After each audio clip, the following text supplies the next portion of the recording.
Bonjour à tous, bienvenue donc sur cette nouvelle session de formation au trading algorithmique. Donc nous sommes aujourd'hui le mardi 16 avril 2019 et cette nouvelle session de formation aura pour sujet les indicateurs et alertes. Donc bienvenue à tous. Je vais vous laisser le temps de vous installer, le temps que vous me confirmiez que tout le monde m'entend correctement et que vous voyez correctement l'écran, le temps de poster quelques messages et nous allons commencer cette formation donc dans quelques minutes et pendant ce temps, comme d'habitude, eh bien, je vais vous laisser consulter les informations légales.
Allez, nous allons commencer.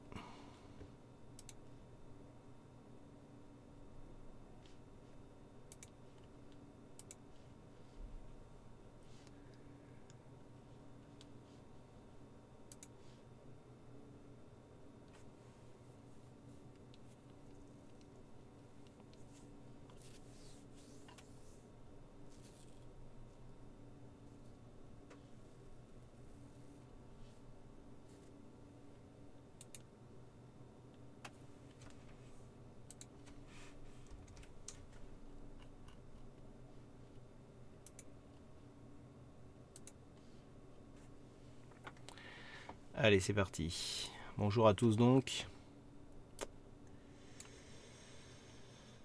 Alors, tout est ok. Donc bonjour Pascal, Mamba, Gilles, Didier, Charles, Hervé, Aurélien, Phoenix, Alex, Jimmy, Didier et tous les autres.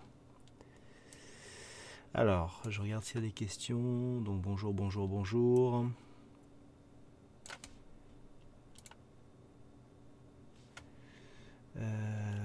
Bonjour, son correct. Ok, bonjour à tous, je t'entends. 5 petites questions pour trouver des données historiques intraday futur CAC 40 entre 2000 et 2010 en format CSV pour mes backtests. Alors, c'est un problème effectivement pour les indices. Tu as plusieurs solutions, soit effectivement écumer un petit peu les courtiers et essayer d'ouvrir des... Il y a des courtiers qui offrent des... Alors jusqu'à 2000, je sais pas. Tout dépend en fait comment dire. Tout dépend de l'unité de temps dans laquelle tu veux tes archives. Mais effectivement, sur les indices, c'est plus compliqué que sur les paires de devises Forex. J'ai souvent remarqué ça aussi.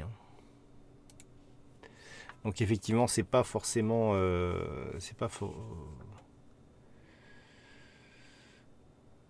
pas forcément évident. Sinon, alors pour les futurs, essaye de voir sur le site Euronext, mais tu peux avoir, alors tu peux récupérer des cotations facilement en daily. Il faudra que je recherche d'ici la prochaine fois pour voir si je peux vous trouver des liens. Par contre, après en intraday, ça devient un peu plus compliqué. Bonjour, suite à la dernière journée, comment calcule-t-on la balance et le risque? La balance, c'est ce qu'il y a sur ton compte et le risque, c'est toi qui le définis. Mais ça, j'avais expliqué au tout début de la formation, hein, il me semble.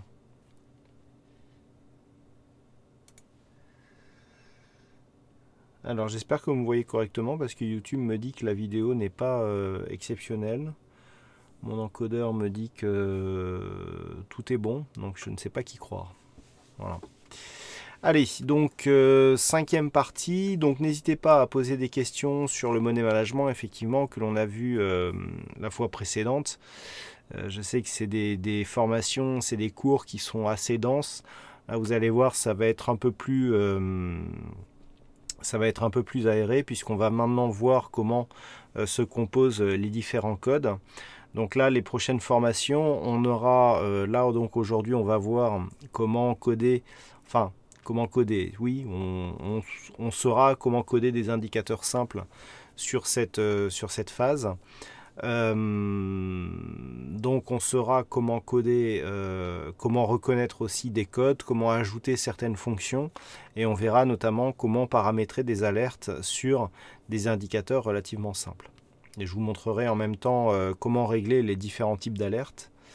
Donc ça, voilà, ça peut vous intéresser parce que ça peut vous permettre de programmer vous-même vos propres alertes. Et ensuite, une fois que vous avez votre configuration, si par exemple vous avez plusieurs alertes, il est possible, si vous avez une alerte sur plusieurs indicateurs, il vous sera possible, avec justement tout le fonctionnement logique et les bases de langage que l'on a vu depuis le début de cette formation, de parvenir à monter vos alertes personnalisées. C'est vraiment le but. Voilà, donc alors nous allons commencer. Hop. Alors là, le problème c'est que du coup avec 4 écrans, je vais pas en avoir assez.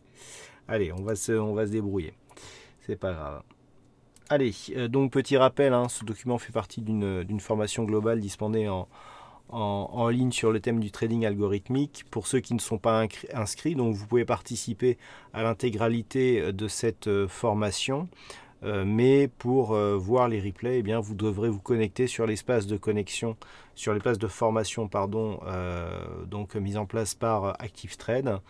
Et voilà, donc moi j'ai voulu que cette formation soit libre d'accès, mais par contre effectivement pour accéder au replay, il faudra passer par l'espace donc de formation ActiveTrade.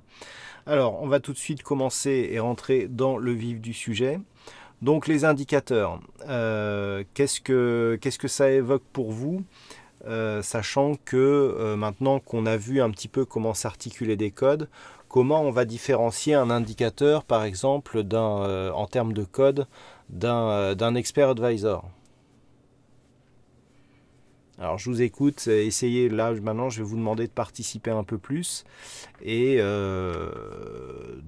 pour essayer voilà, de créer un petit peu plus d'émulation pendant cette formation. Qu'il est bon tuyau. Bonjour Gilles et bonjour Lucius. Donc pour vous, comment vous pourriez différencier un indicateur d'un expert advisor par exemple?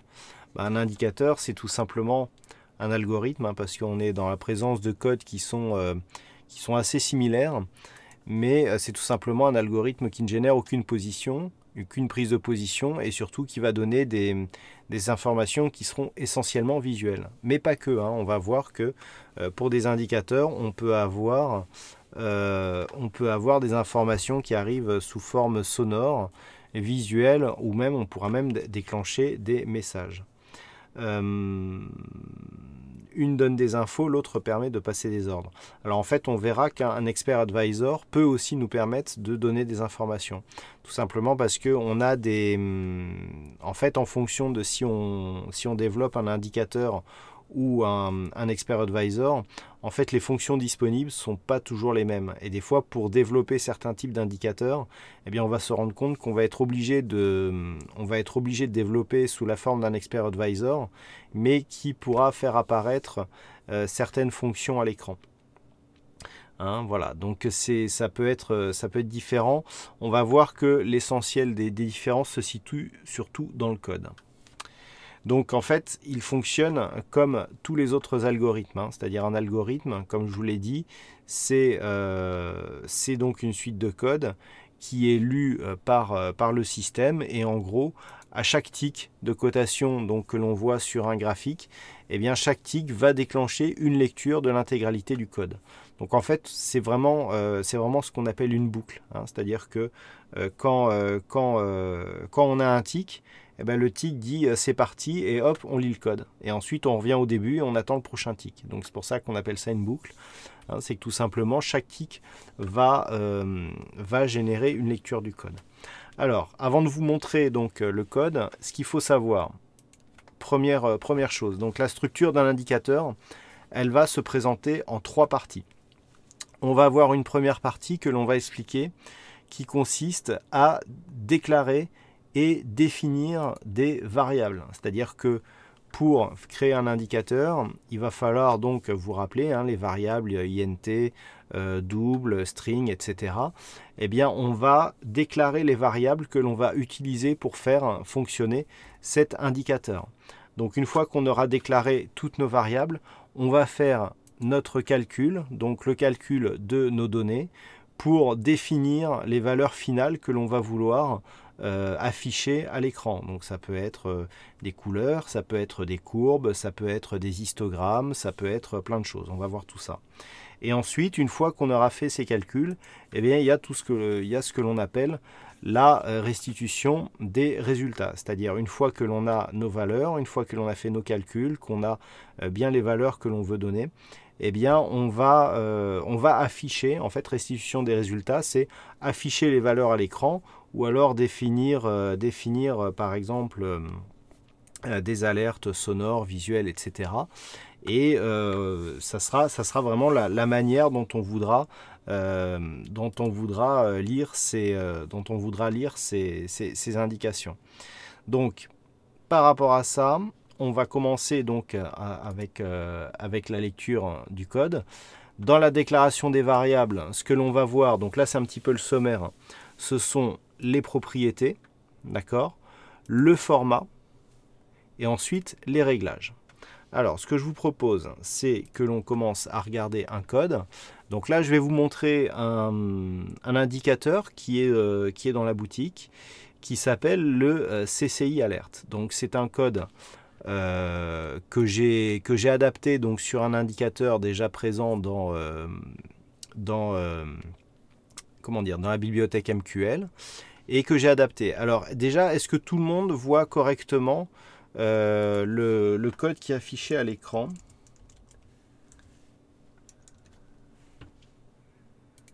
J'espère qu'il y a assez de définition pour que vous puissiez voir. Bon, au pire, de toute façon, vous pourrez le retrouver dans la vidéo. Mais j'espère qu'en termes de lecture, je ne sais pas comment on fait pour zoomer cet affichage-là. Mais j'espère que vous le voyez correctement. A priori, il n'y a pas de réponse. Sur mon retour, on voit bien le code. Donc, a priori, ça fonctionne bien. Alors, donc, propriété, format, réglage. Alors, qu'est-ce que l'on a dans ce code? Flou et trop petit. Alors, comment on pourrait faire?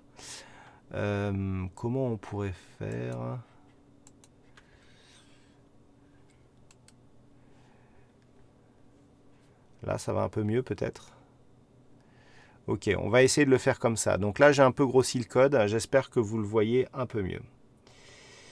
Ok, donc la première chose que l'on a dans les propriétés, ce sont ce qu'on appelle justement les propriétés. C'est-à-dire on va définir divers éléments. Donc là, vous voyez par exemple, il y a le copyright. On peut définir ce que l'on appelle un lien et la version. Donc ça, ce sont les informations génériques d'un indicateur et que c'est ce que l'on va avoir dans la première fenêtre lorsqu'on va ouvrir l'indicateur. C'est ce que l'on aura sur la fenêtre à propos de l'indicateur. Alors une chose qui est intéressante, c'est ici les propriétés de l'indicateur où on a ici donc indicateur separate window. Ça veut dire qu'on aura l'indicateur dans les propriétés ici. On lui dit qu'en fait il sera dans une fenêtre séparée.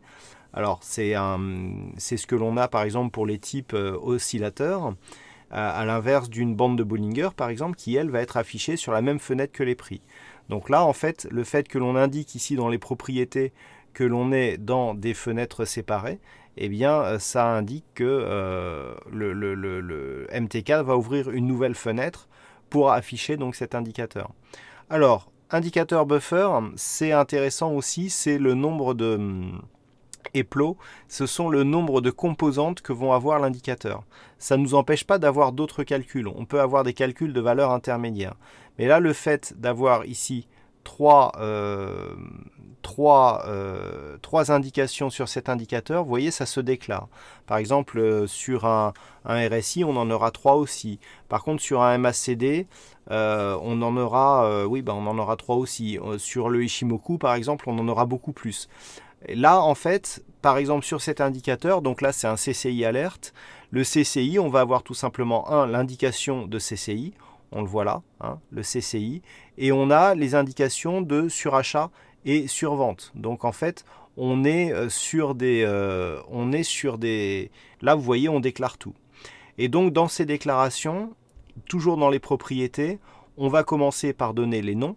Hein, donc tout ça, ce sont des... la semaine dernière, quand je ne me rappelle plus qui nous disait qu'il y avait essentiellement du copier-coller, et bien là, vous voyez, on définit le plot level 1, le plot level 2. Donc là, typiquement, c'est surachat et survente. Et ensuite, on définit le plot CCI. Donc on peut donner énormément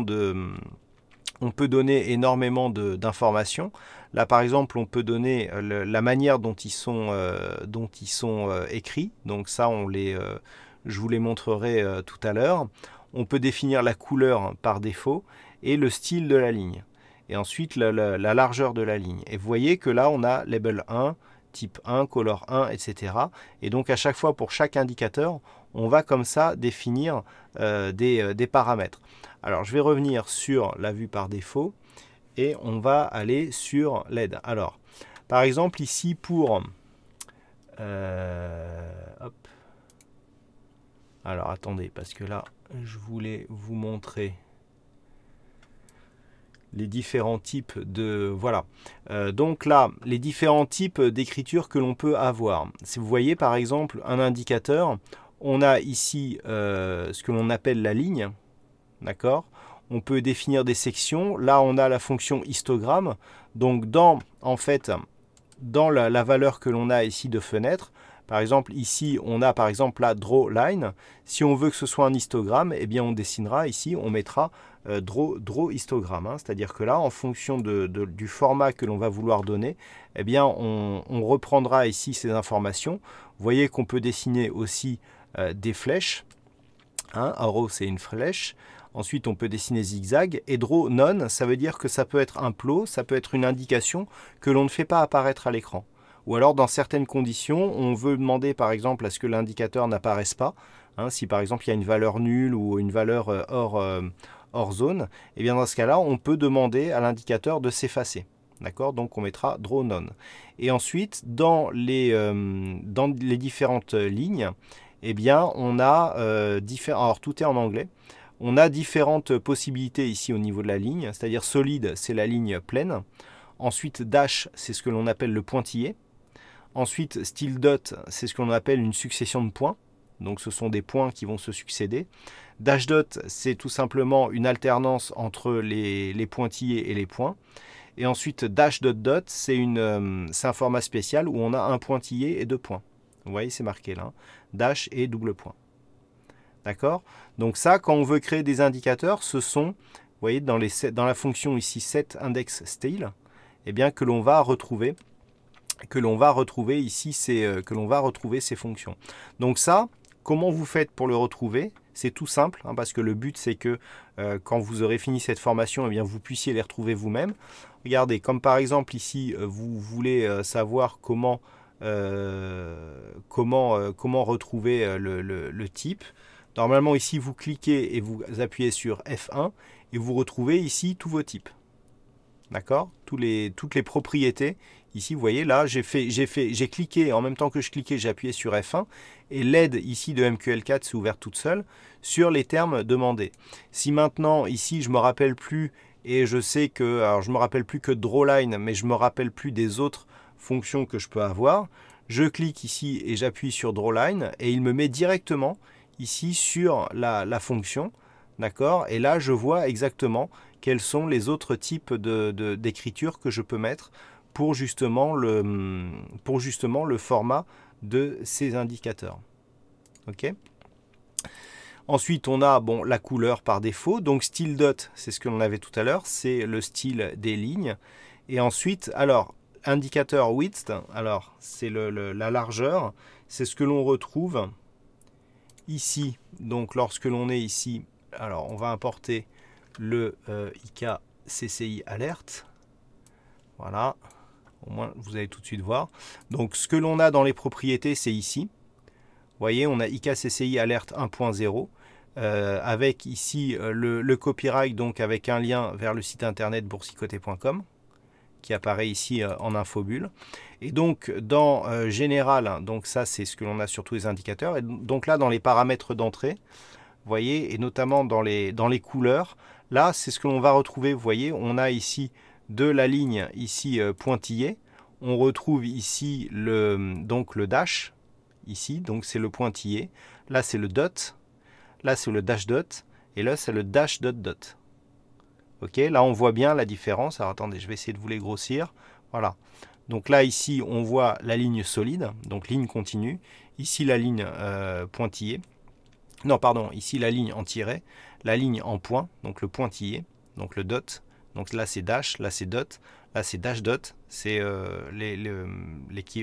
pardon, l'alternance entre les deux. Et là, on voit, on a 2 points, un pointillé, 2 points, un pointillé. C'est ce qu'on appelle le dash dot dot. Ok. Et donc là, la largeur, c'est ce que l'on a ici. Vous voyez que si par exemple ici, eh bien, je mets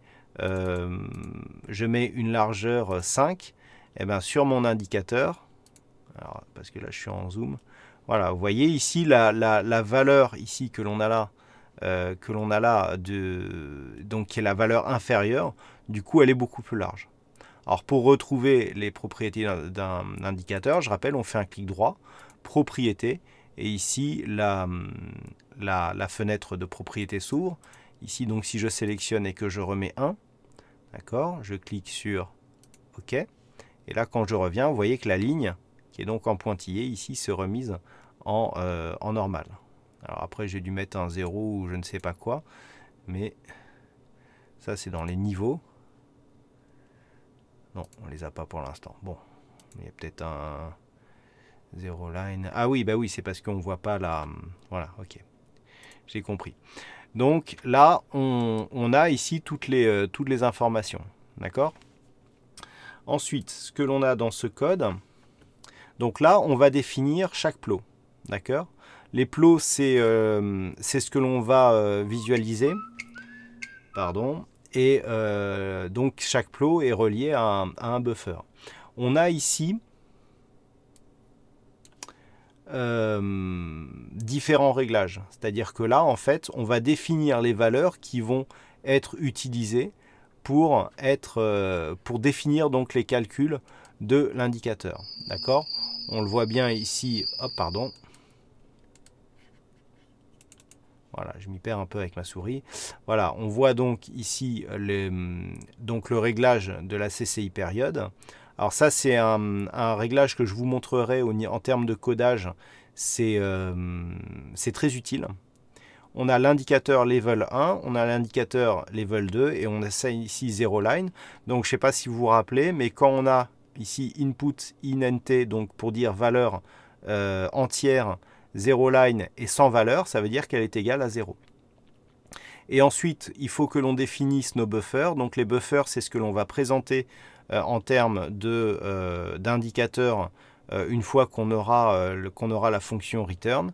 Donc on a level 1 buffer, level 2 buffer et CCI buffer. Donc là en gros level 1, la zone de surachat, level 2, la zone de survente, CCI buffer ici qui sera donc la résultante du calcul du CCI que l'on va voir par la suite. Ok? Est-ce que ça vous paraît clair pour le moment?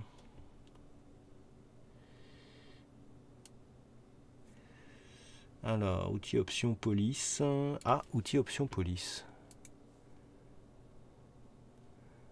Effectivement, tabulation, caractère, police. Oh, c'est magnifique, merci. Ben là, du coup, est-ce qu'on peut le mettre en gras?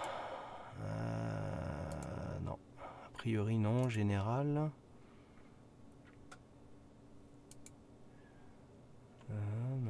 Texte. Je savais même pas qu'on pouvait grossir ça. Ben merci, merci à Charles. Ah ben voilà, gras. Parfait. Voilà, là vous devriez voir correctement. Donc là au niveau du code, là normalement ça sera un peu plus facile. Donc on peut voir quasiment toutes les informations.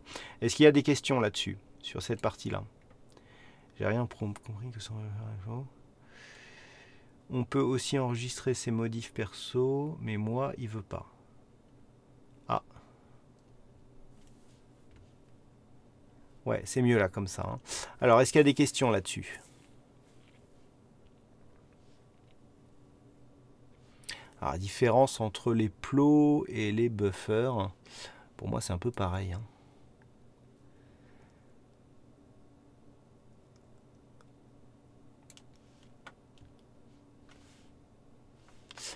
Ok.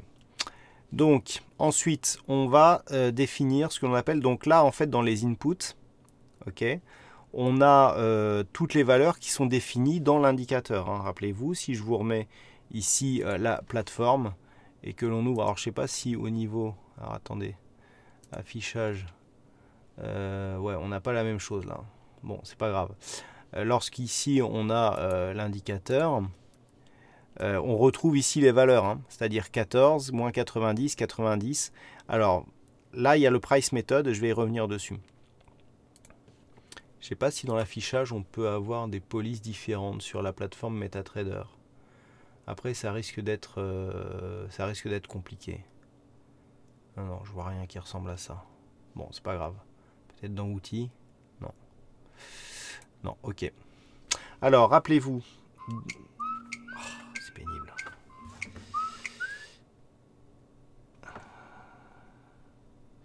Désolé. Je vais verrouiller. Au moins, j'aurai plus d'appel. Voilà.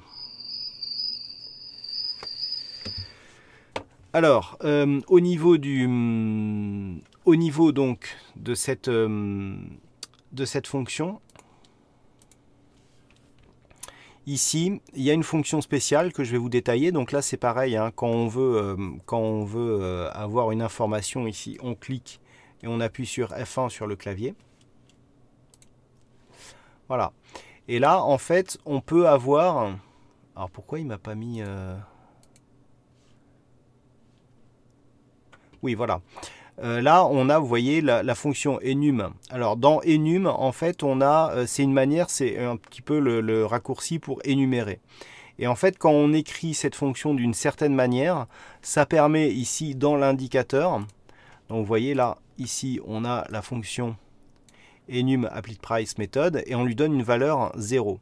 Et en fait, en fonction des valeurs que l'on va donner, hein, puisque dans l'aide ici, on a dans la référence ici, donc soit price close, hop, voilà, je vous l'ai grossi. On a soit price close, donc qui correspond à la valeur 0, price open, high, low, médian, typical, weight. Ça veut dire qu'on peut appliquer l'indicateur soit sur la clôture, l'ouverture, les points hauts, les points bas, le prix médian, le prix typique, d'accord? Et donc, en fonction de la valeur qu'on a, on assignera 0, 1, 2, 3, 4, 5, 6. D'accord? Donc ça, c'est important de le savoir, parce que ça peut nous faire gagner en lisibilité. Alors, qu'est-ce que ça donne au niveau du code? Donc là, ici, le fait que je le mette de cette manière, c'est-à-dire je définisse mon INT et ensuite mon nom, et ensuite je donne une valeur. Là, maintenant, c'est une manière de donner le choix à l'utilisateur de choisir son type d'indicateur.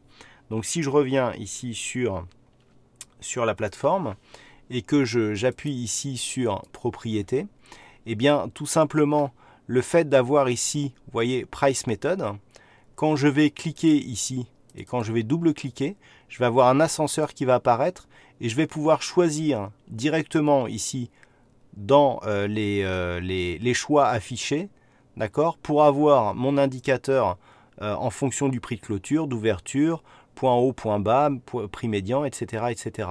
Donc ça, cette fonction enum, elle est assez intéressante parce qu'elle permet justement d'intégrer des listes de choix dans l'indicateur. Et donc c'est relativement intéressant donc, en fonction des indicateurs que l'on crée pour pouvoir avoir son indicateur sur différents calculs de prix. Et ensuite, on a donc toutes nos déclarations, hein, donc je vous disais ici des INT, avec les indicateurs donc, de surachat, survente, ici moins 90, plus 90, etc. Maintenant, on va voir un petit peu les d'autres paramètres. Là, ici, alors, ici, vous voyez qu'on a les inputs, et ici, on a des externes. Alors, la différence, elle se trouve là aussi au niveau de l'indicateur. À savoir que si je reprends encore une fois les propriétés de mon indicateur, alors ça, on va déjà le mettre en plein écran, ça sera peut-être un peu plus lisible. Voilà. Si je prends mon indicateur, ici, j'ai tout ce qui est input. D'accord. Et ensuite, j'ai tout ce qui est, externe. Donc en fait, ce sont des valeurs que l'on peut régler en fonction du réglage. Ok. Voilà, on les retrouve en fait au même endroit. Et là, on a encore des listes de choix comme on est sur une valeur booléenne. Donc là, en fait, c'est pour savoir si on veut envoyer les alertes ou pas. Et là, ce sont des zones de texte. Donc on va voir, hein, ce sont des zones de string. Ici, hop. Non, pardon. Voilà. Ici, on voit des externes strings, d'accord? Ou ça, c'est tout simplement des textes que l'on laisse ici pour que les gens qui parlent une autre langue eh bien, puissent régler d'autres textes dans leurs alertes pour avoir les alertes dans leur langue. Ok. Et là, on voit des indications qui sont définies, mais qui n'ont pas de valeur définie parce que les valeurs seront définies après. Ok. Donc ça, c'est la première partie, définition. Est-ce qu'il y a des questions là-dessus, sur la définition des indicateurs? Donc, alors, comme on l'a dit la semaine dernière, c'est très rare qu'un indicateur, on le définisse de A à Z. Hein. Au pire, lorsque l'on définit un indicateur, si on veut partir d'une feuille blanche, ici on fait nouveau. D'accord? Donc on tombe sur cette fenêtre. On fait indicateur personnalisé. On fait suivant. On fait indicateur, on va l'appeler par exemple, je sais pas, test. Donc là, c'est des copyrights, c'est des choses que vous avez déjà remplies en fait dans MetaTrader. Vous faites suivant. Donc en général, c'est du onCalculate. On verra cette fonction tout à l'heure. On fait suivant. Indicateur dans une fenêtre séparée. Donc là, par exemple, on va cliquer. Si on fait une bolle, par exemple, une bolle, on va pas cliquer sur cette fenêtre. Là, on peut mettre des niveaux minimum ou maximum. Et là, quand on fait terminer, vous voyez, on a une fenêtre déjà où on a déjà une partie propriété, une partie init. On va voir ce qu'est la partie init. Une partie ici de calcul et ensuite la partie return. Donc en fait là déjà on a segmenté notre code, mais ça déjà le fait de passer par cette zone là, on a déjà toutes ces choses là qui se créent automatiquement. D'accord? Et ensuite, toutes les propriétés, moi c'est ce que je faisais au début, ben, j'allais voir un indicateur qui était déjà écrit, il y a toujours des indicateurs dans MT4, et puis je regardais comment était écrit un plot, et puis bah, après on fait plot 1, plot 2, plot 3, et comme ça on arrive à définir toutes nos variables. On définit nos variables externes, nos variables internes au calcul, et c'est des choses qui se font assez facilement. D'accord? Donc pour l'instant, on va fermer ça. Et là, on voyait que une fois qu'on a développé le code, eh bien, on retrouve ici nos indications avec ici nos indicateurs. Donc en fait, ce que l'on fait, c'est qu'on prend par exemple toute cette partie-là, on fait ici copier, et puis ensuite on fait coller juste en dessous. Et ça nous fait des codes comme ça qui se copient. Il y a juste à changer les noms. Et en fait, on a nos plots qui se font directement. Alors vous voyez, hein, le rôle des commentaires. On commence à voir hein, que ces rôles de commentaires sont intéressants parce que c'est ce qui nous permet dans le code de repérer que bah, entre là et là, c'est ce que l'on appelle le plot 1. Ensuite, on a le plot 2. Ensuite, on a le plot CCI, par exemple. Vous voyez que là, au niveau des commentaires, ça aère un petit peu le texte et ça permet de bien se repérer ce que l'on fait. Parce que si on n'avait pas ici ces lignes de commentaires, ça serait beaucoup plus touffu et du coup, on aurait beaucoup plus de mal à s'y retrouver.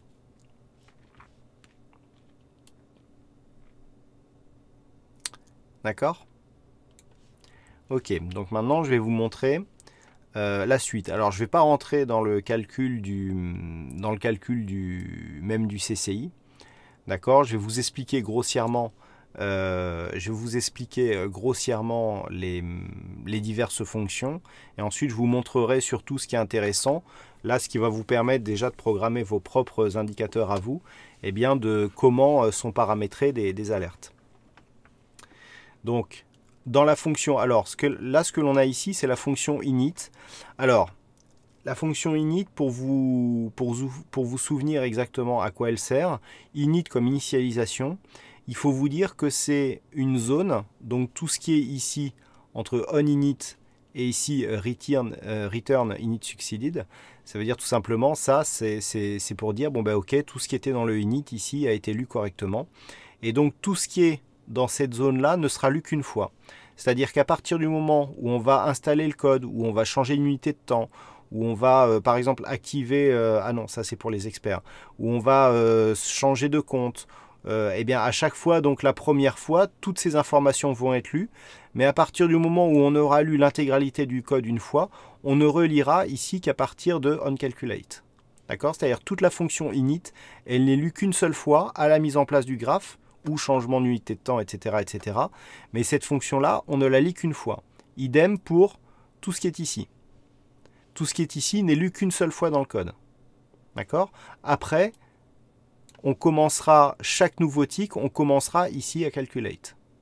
D'accord? Ça veut dire que si, dans le code, on a changé une valeur, si par exemple on dit bah maintenant l'indicateur level 1, elle est plus égale à moins 90, elle est égale à 70, et ben en fait, vu qu'on ne repasse pas par cette zone-là, et bien en fait la valeur sera changée, donc on la trouvera toujours à 70.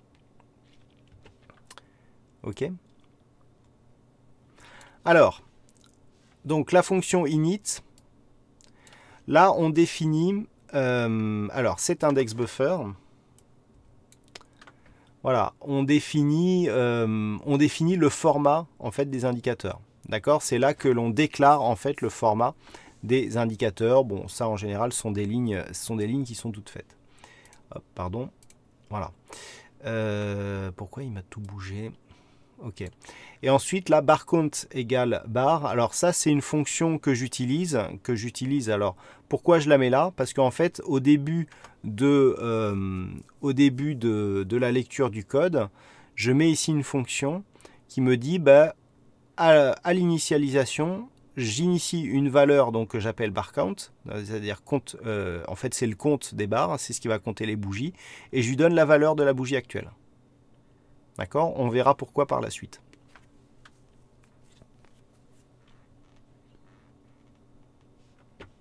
Alors, ce qu'il faut savoir, c'est que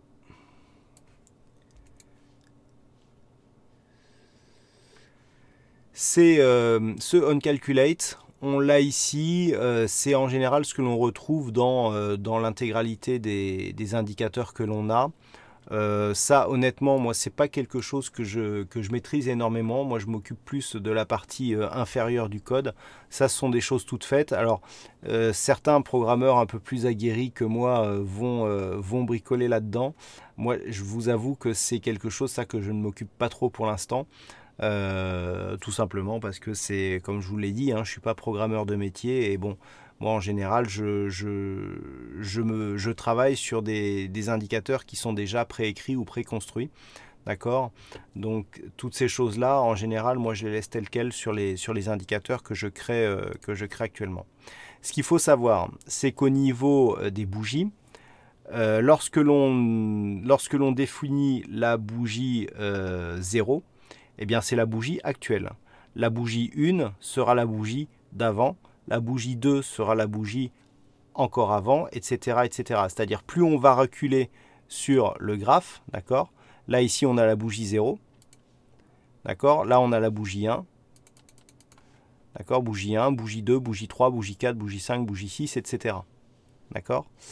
Ouais, on m'avait fait un indicateur de bougie, j'ai même pas eu le temps de l'installer hein, pour la préparation. Bon, désolé à celui qui me l'a fait, il se reconnaîtra. Je pourrais l'installer mais bon ça va prendre un peu de temps, bon c'est pas grave. Donc là voilà, ce qu'il faut vous dire c'est que dans un code, la bougie actuelle c'est la bougie 0, 1, 2, 3, 4, 5. Pour ceux qui connaissent un petit peu la programmation, c'est ce qui correspond au shift. D'accord, dans certaines variables, on met un shift. Quand on met un shift en fait dans une variable, c'est pour lui dire bah, tu calcules cette valeur. Mais par exemple, si on met un shift 2, bah, il va récupérer la valeur pour 2 bougies avant celle que l'on a. D'accord, donc une bougie avant, 2 bougies avant, c'est celle-ci. Et donc on va récupérer par exemple si on fait la valeur de clôture de la bougie shift 2, eh bien ça sera la valeur de clôture de cette bougie-là. D'accord? Donc ici c'est la bougie 0, donc récupérer la valeur, la clôture de cette bougie, ben, ça sera e-close de cette bougie, donc shift 0. Si on veut récupérer la clôture de celle-là, ben, ça sera shift 1, ici shift 2, etc. Et donc là en fait les bougies, plus on va reculer dans le temps, et bien plus le chiffre sera important. Ok. Hop, pardon. Vous avez un bel écran bleu. Voilà. Alors,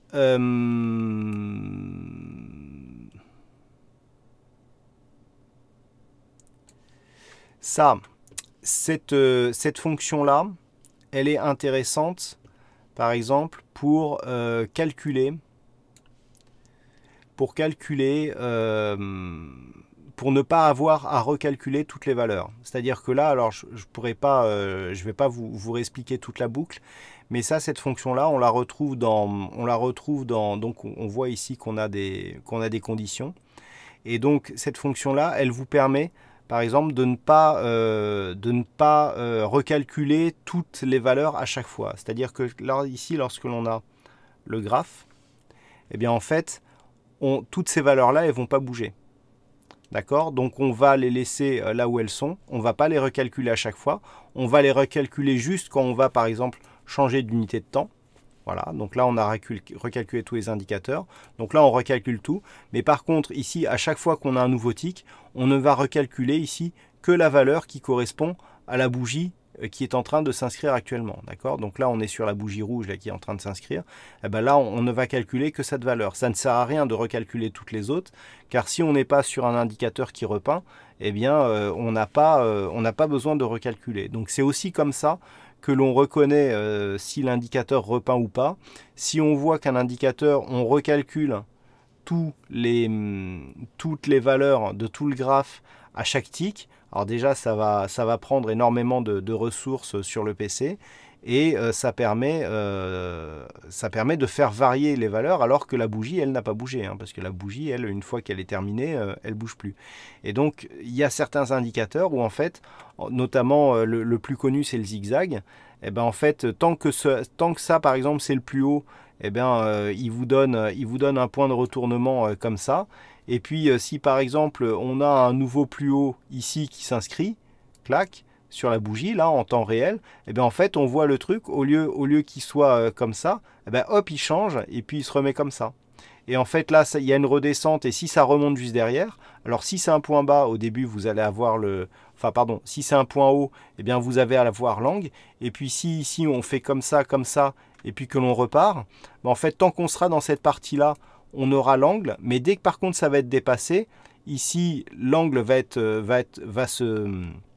va s'effacer, et donc laisser place à une ligne droite pour avoir un angle qui sera plus haut.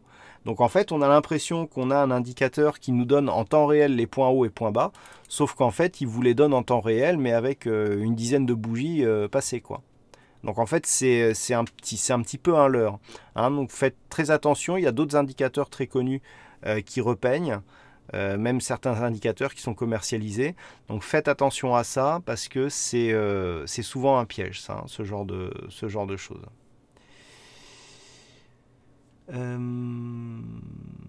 Pardon, alors salut Gilles, pour info, tu peux créer des séparations dans tes indicateurs en ajoutant une ligne comme celle-là dans ton code avant les parties de réglage. Oui, je le fais aussi. Alors ça, je le fais plus dans mes algos. Je vous montrerai, il faudrait que je retrouve un code, mais effectivement, je vois ce que tu veux dire. Et oui, effectivement, on crée une ligne string et puis on met en général des étoiles et on met des étoiles et des points. Tout à fait. Alors, où est-ce que j'en étais du coup? N'hésitez pas si vous avez des questions. Donc là, cette boucle, elle est très intéressante. Alors là, j'ai un petit peu triché.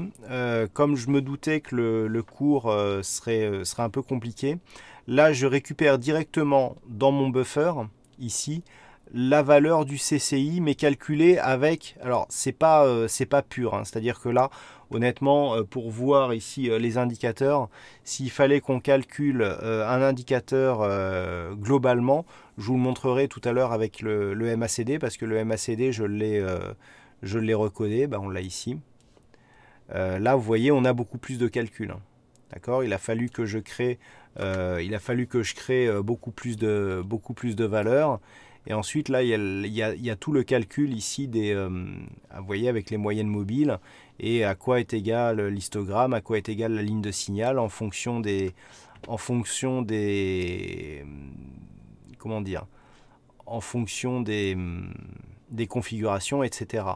Donc, bon, c'est un peu plus complexe, d'accord ? Là, le but pour vous, après 1h30, c'est d'essayer plutôt de vous montrer comment on crée une alerte. Donc, j'ai simplifié volontairement ici le CCI avec un calcul donc du buffer qui se fait directement avec la fonction CCI. Donc c'est pas comme ça qu'on crée un indicateur, je suis d'accord, mais c'est vraiment ici dans un but de simplification que je vous présente cet indicateur-là. D'accord ? C'est vrai que quand on crée un indicateur, on ne l'écrit pas comme ça. Okay ?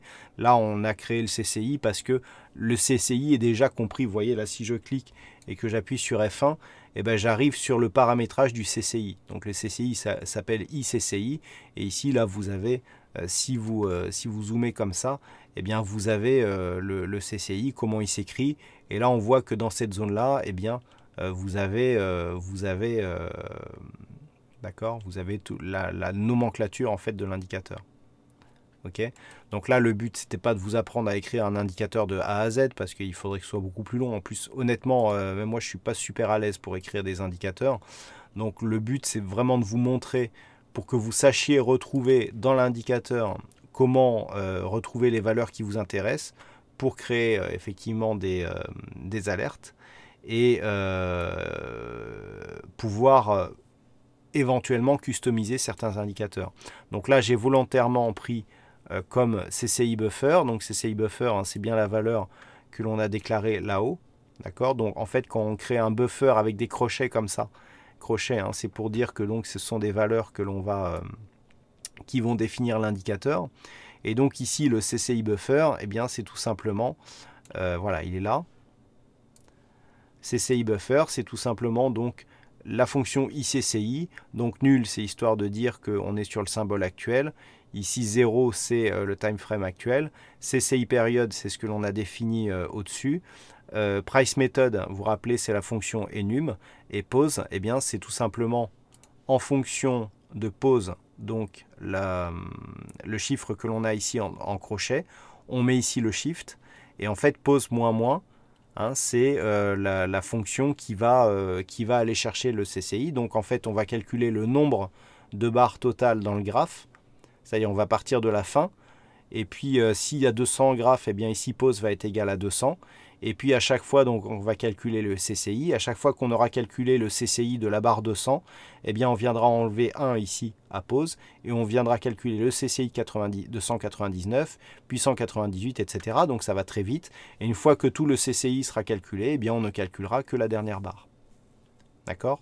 Donc là, volontairement, j'ai simplifié pour que l'on puisse un peu plus détailler ce qu'il y a ensuite. Alors là, on a vu en gros la constitution d'un indicateur. Est-ce qu'il y a déjà des questions là-dessus, sachant que le but, c'est vraiment de vous montrer plus comment on crée une alerte à partir d'un indicateur existant.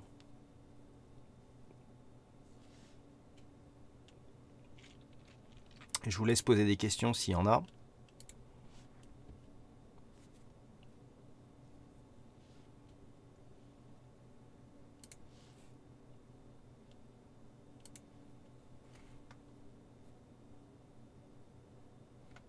Donc on a vu dans l'indicateur la déclaration des variables, propriété, format, réglage. Donc propriété, hein, c'est les properties au début. Le format, c'est les histogrammes, les lignes, les formes, etc. Et réglage, c'est un petit peu tous les les valeurs que l'on peut donner, les calculs, etc. Bon, a priori, pas de questions. J'espère que vous arrivez à suivre quand même.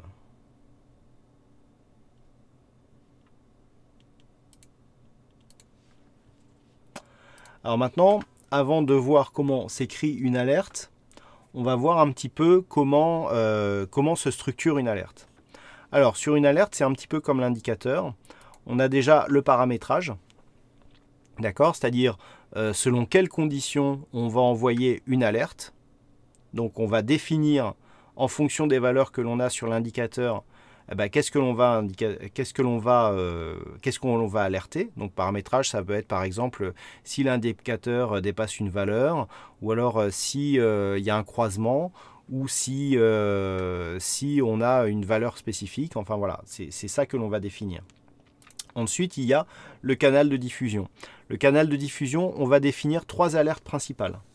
Il y en a un peu plus, mais on va pouvoir définir 3 alertes principales, à savoir 1. L'alerte classique, celle qui vous ouvre le petit signal sonore avec la fenêtre et le pop-up où vous pouvez cliquer sur OK quand vous avez lu votre alerte. Donc ça, on va le voir. On va voir comment définir une alerte par email. Donc là, vous allez recevoir directement un email dans votre boîte mail à chaque fois que les conditions seront vérifiées. Ou alors, la fonction que beaucoup utilisent, c'est ce que l'on appelle la fonction push. Donc, alors, j'espère que ceux qui veulent définir des alertes, j'espère que vous avez un smartphone à côté de vous et si possible,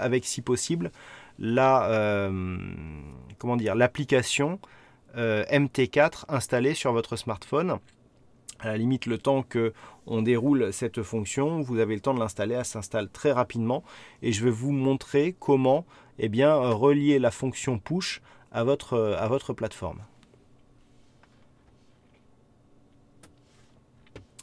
Et donc ensuite, on va avoir les réglages, c'est-à-dire qu'est-ce que l'on va mettre dans notre alerte et qu'est-ce que l'on va envoyer et de quelle manière on va envoyer les alertes que l'on veut. Alors, on va revenir sur la partie codage. On est toujours sur notre fenêtre ici, où on a donc défini notre indicateur, et donc on a notre buffer ici, CCI buffer, qui évolue. On a un level 1, un level 2, donc position sur achat, position sur vente, et un CCI buffer. Maintenant, rappelez-vous, tout à l'heure, je vous ai dit, cette fonction ici, bar égale bar count. C'est tout simplement pour définir que je ne vais aller calculer mon alerte que si la barre est différente du compte de barre. Pourquoi? Parce que en fait, dès que mon alerte va être donnée, à chaque fois que je vais avoir un tic, je vais venir lire ici et si la condition est bonne, je vais venir redonner une alerte. Donc là, en fait, cette boucle-là, ça va me permettre de ne donner qu'une alerte à chaque bougie. Ça va éviter d'avoir une répétition de l'alerte, ou si on envoie un mail ou si on envoie un push, on va avoir 10 pushs par seconde qui vont vibrer dans notre poche, et ça peut vite devenir pénible. Donc cette condition-là, c'est un if, on l'avait déjà vu dans les programmations antérieures, c'est ce qui nous permet de n'avoir qu'une seule alerte par bougie, par exemple.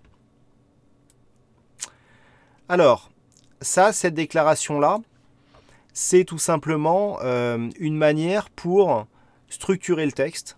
Vous voyez, là en fait période, c'est donc là ici je définis période égale la fonction période. Alors là j'ai pris le même nom, normalement ça se fait pas, mais bon, j'aurais pu prendre période avec un E. Là vous voyez que si ici je clique et que j'appuie sur F1, voilà, on a ici les périodes. Ok, alors je voulais vous montrer, voilà, chart time frame. Et là, on a ici le listage de tous les time frames donc, qui sont sur MT4. Ok, alors je vais les zoomer. Voilà, là, ça c'est des périodes que l'on a sur MT5. Voilà, et ça ce sont celles qui sont sur MT4. Donc au niveau des unités de temps, si on met 0 dans le champ unité de temps, ça veut dire qu'on prendra compte l'unité de temps sur laquelle l'indicateur, sur le graphe de l'indicateur. C'est-à-dire si le graphe de l'indicateur il est en UT 15 minutes, eh bien ici, période current ou 0, ici ça nous donnera la valeur donc en UT 15 minutes. Donc ici on a toutes les unités de temps donc disponibles sur MT4 et on voit que si on veut les noter en chiffres, eh bien c'est tout simplement le chiffre en secondes. En minutes, pardon, en minutes. Donc là, on voit que pour une minute, c'est une minute, 5, 10, 15, 30, etc. Donc une heure, c'est 60 minutes, 4 heures, 240. On voit que dans une journée, il y a 1440 minutes, dans une semaine, il y en a 1080, et dans un mois, il y en a 43 200. D'accord, 10 080 et 43 200. Ok. Donc ça, ce sont les standards en unités de temps que l'on peut intégrer dans un indicateur. Si par exemple, on veut définir l'unité de temps hebdomadaire dans un algo, on peut mettre ici cette valeur 10 080. Et vous avez vu que pour la retrouver, je me mets sur la valeur, je retrouve ici mon time frame, et je clique dessus et j'appuie sur F1 et je le retrouve très facilement. Donc ça, c'est pas des choses à connaître par cœur. L'aide MT4, elle est vraiment bien faite à ce niveau-là. Avec l'aide, on réussit à retrouver énormément d'informations en fait, lorsqu'on a besoin de customiser un indicateur. Ok. Donc ça, on le retrouve facilement. Et ça, ce sont les unités de temps supplémentaires, je crois, qui sont définies dans MQL5, dans la plateforme MT5. Alors moi, je n'utilise pas MT5, mais ceux qui l'utilisent pourront peut-être confirmer. Ça, ce sont des unités de temps supplémentaires. On a 2 minutes, 3 minutes, 4 minutes, 6 minutes, 10 minutes, 12 minutes, etc. Voilà. Et on a le nombre ici on a ici la valeur. Donc, là, ici, comme on est sur un code MQL4, vous voyez, là, je retrouve mes numéros. Si période égale 1, 5 égale. Moi, je veux l'afficher ici en texte. Donc, j'ai défini UT ici en string. C'est une valeur string. Et là, je lui assigne les valeurs que je veux. Et ensuite, je vais pouvoir les récupérer dans mes valeurs. Alors, comme je vous ai dit, on a 3 types d'alertes. Donc là, ici, c'est une alerte relativement simple où j'ai défini simplement si le CCI buffer, d'accord, la bougie d'avant, est supérieur à l'indicateur level 2 et que CCI buffer 2, donc la bougie encore avant, est inférieur à l'indicateur level 2, ça c'est un croisement. C'est-à-dire, qu'est-ce que ça veut dire? J'ai tout simplement sur mon graphe, le CCI, il était, donc là on a la bougie, d'accord, la bougie 0. Alors je vais figer le graphe, j'ai la bougie 0. Là ici j'ai celle-là, elle est égale elle est inférieure à la level valeur 1 ou 2 par exemple, et ici celle-là elle est supérieure. C'est simplement pour avoir un croisement. En fait la fonction crosses que l'on a dans d'autres modes de langage, je pense notamment au langage basique, eh bien elle n'existe pas. Donc en fait pour avoir un croisement, et pour avoir un croisement de moyenne mobile par exemple dans un expert advisor, il faudra utiliser la même chose. Il faut aller vérifier. Donc comme on veut attendre la clôture de la précédente bougie pour avoir le signal, eh bien en fait, pour avoir la clôture ici de cette bougie, on va vérifier à l'ouverture de la bougie suivante. Donc si on est à l'ouverture de la bougie suivante, il faut que l'on calcule le CCI sur la bougie 1 et sur la bougie 2. Et détecter s'il y en a un au-dessus, un au-dessous de la zone, eh bien ça nous donne un croisement.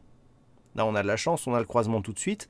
D'accord? Donc là, on voit bien que si on veut avoir une alerte, par exemple, sur un croisement, c'est-à-dire que à l'ouverture ici de cette bougie, on va avoir une alerte qui va nous dire, tiens, en clôture, la bougie précédente a croisé telle ou telle valeur du point de vue du CCI. D'accord? Là, c'est ça ce que l'on a, ce que l'on a codé. Et donc, pour coder un croisement, là, vous voyez, par exemple, on a eu le croisement en temps réel, mais comme l'indicateur, il bouge en temps réel avec la bougie, ben là, on ne croise plus. Et puis après, on va croiser. Puis après, on ne croise plus. Donc là, si on définit le croisement, vous voyez, sur le temps réel, eh bien, en fait, on va avoir tantôt alarme, tantôt pas alarme, tantôt alarme, tantôt pas alarme. Donc, c'est pas fiable. Donc, c'est pour ça qu'en général, on va regarder la bougie précédente et encore la bougie d'avant. On compare ces deux valeurs. Et donc, ça nous donne le croisement que l'on a là.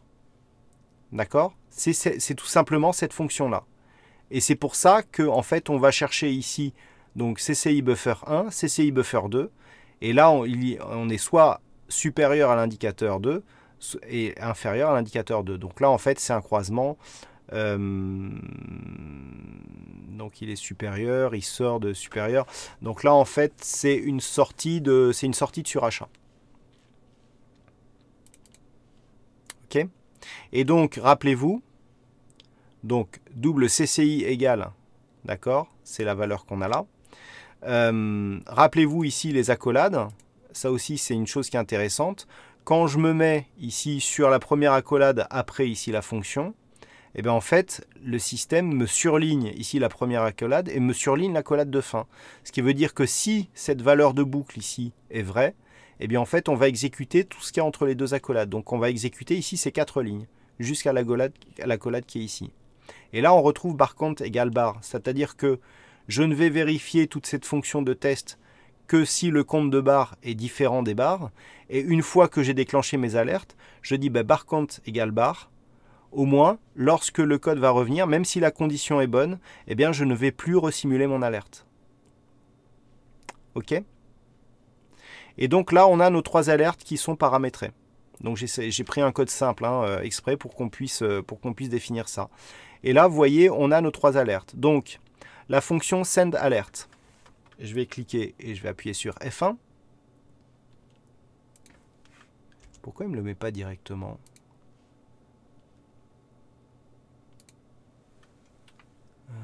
sendAlert. Ah, désolé, c'est moi. J'ai pas cliqué au bon endroit. sendAlert, c'est ici. Il faut en fait cliquer sur Alerte et cliquer sur F1. Voilà. Et là, quand vous cliquez, quand vous voulez envoyer une alerte, eh bien, vous avez tout simplement la manière dont le code s'affiche. Donc en fait, vous cliquez, vous écrivez ici alerte, parenthèse, argument 1, autre valeur. Alors maintenant, je vais vous expliquer comment on écrit une alerte. Ici, une alerte, c'est tout simple. Donc, si la fonction sendAlert, donc là, c'est une fonction bool, donc on a juste à rappeler la fonction entre les deux parenthèses, et si la fonction est vraie, on exécute ce qu'il y a derrière. Donc ici, alerte, donc j'ai, ça c'est le titre de l'alerte, et ensuite c'est mon texte. D'accord? Donc non, pardon, alerte, on a juste un seul texte. Alors j'essaierai de vous le montrer en fonctionnement réel. Ok? Et donc ici, alors oui, j'ai tout écrit en anglais, j'aurais pu le mettre en français.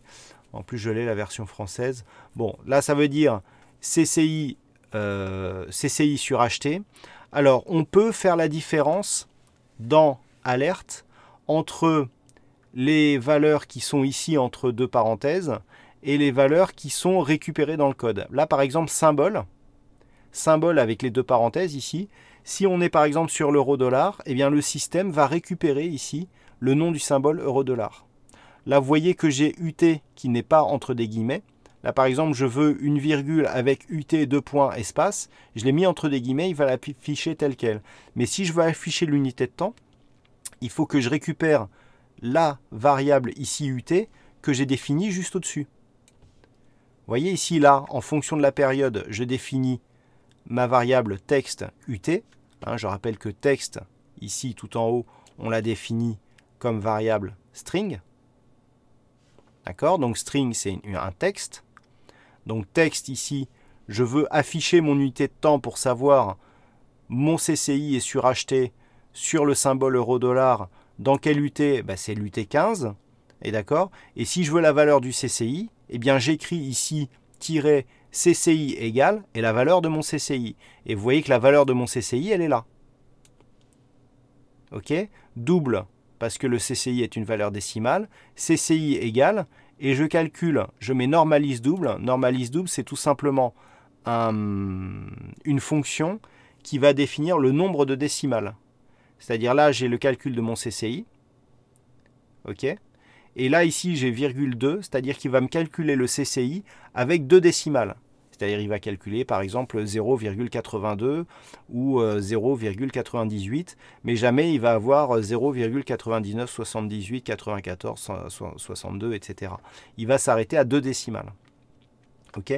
Et donc là, on va structurer notre texte comme c'est. On va faire la même chose pour sendMail.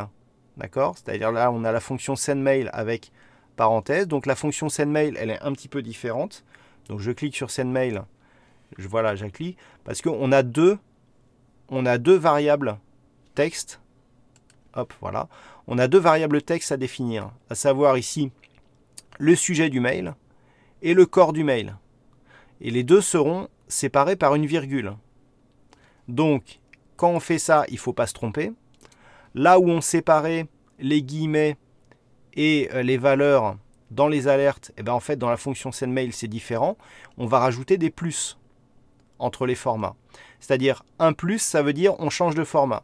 C'est-à-dire là, en fait, je définis donc mes valeurs texte que j'ai écrit plus haut, pour qu'elles soient en français. Et là, par exemple, j'ai un plus pour dire, ben là, je prends du texte entre les guillemets. Ensuite, j'ai un plus pour dire, ben là, je récupère la valeur du symbole, donc euro-dollar, d'accord. Ensuite, je mets un plus pour dire, je change de format, je prends ce qui est entre les guillemets, un plus, etc. Alors, j'ai fait exprès de l'écrire de cette manière pour bien vous montrer qu'on pouvait alterner les formats dans la structure de son mail, ou de son alerte, ou de son format push, hein, c'est-à-dire que là, les formats sont équivalents.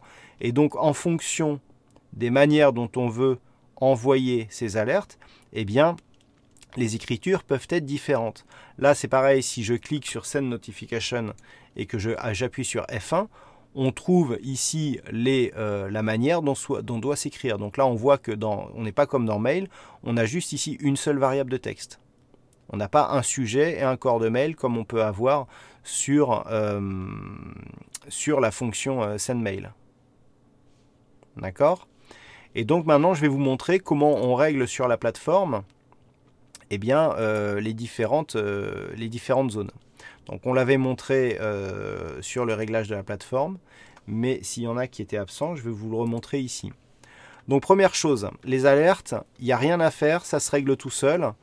Est-ce que j'en ai une qui est ouverte? Bah tiens, on va l'activer et puis peut-être qu'on va avoir une alerte qui va se déclencher. Alors, donc là, on va activer la scène d'alerte. On va la mettre sur true. Voilà, et là vous voyez j'ai mes zones de texte ici qui sont définies. CCI en surachat, c'est ici, CCI en survente. Donc là je vais cliquer sur OK. Tiens, d'ailleurs on va avoir une alerte. Ah ouais, mais j'ai l'impression que c'est pas sur la bonne... Si, c'est bon, on va avoir une alerte. Ah oui, ça y est, j'ai compris. Ça y est, j'ai compris pourquoi il a une forme bizarre. OK. Donc, ici dans Outils, Options, j'ai deux zones à aller voir. La première, Email. Ici, si j'active, il va falloir que je récupère mes paramètres SMTP de mon adresse mail. Parce qu'en fait, alors comment expliquer ça? MT4 n'a pas de client mail attribué. C'est-à-dire qu'en fait, pour envoyer un mail, il va falloir que ce soit vous qui définissiez le protocole d'envoi du mail. Donc, ça peut paraître compliqué comme ça, mais en fait, si vous avez par exemple une adresse mail, je vais prendre le plus simple, Orange, et bien ici, vous allez mettre la valeur, c'est smtp.orange.fr. Si vous avez un compte Google ou si vous avez une autre adresse email, il faut absolument récupérer ici ce paramètre. Login, ça ici, c'est le login que vous avez pour accéder à votre compte. Alors quand vous paramétrez par exemple votre client de messagerie, par exemple si vous utilisez Outlook ou Thunderbird, eh bien ici le login c'est par exemple eh bien, le nom que vous avez pour votre boîte mail. Donc par exemple, si votre adresse mail c'est, je sais pas, moi j'ai par exemple iq91@orange.fr, mon login ça sera par exemple iq91. Sur certains clients mail, ça sera votre adresse mail. D'accord? Et ensuite le mot de passe, vous les mettez ici. Ensuite 2 et A. 2, c'est tout simplement le champ qui va apparaître le nom de l'expéditeur de mail que vous allez recevoir. Et A, c'est l'adresse mail à laquelle vous voulez envoyer. Donc en général, ça c'est votre adresse mail. Ok? Donc là, ici, il faut bien penser à activer. Mais ici, c'est là que vous paramétrez les paramètres donc, pour envoyer un mail. Alors on va se mettre en M1. Ok, donc là, ici, une fois que vous avez fait ça, vous pouvez tester et il va vous envoyer un mail automatiquement. Et ensuite, cette chose-là, activer les notifications push. Alors ça, tout le monde ne sait pas comment on le règle. Alors je vais vous montrer Comment ça se règle? Et donc, si vous avez,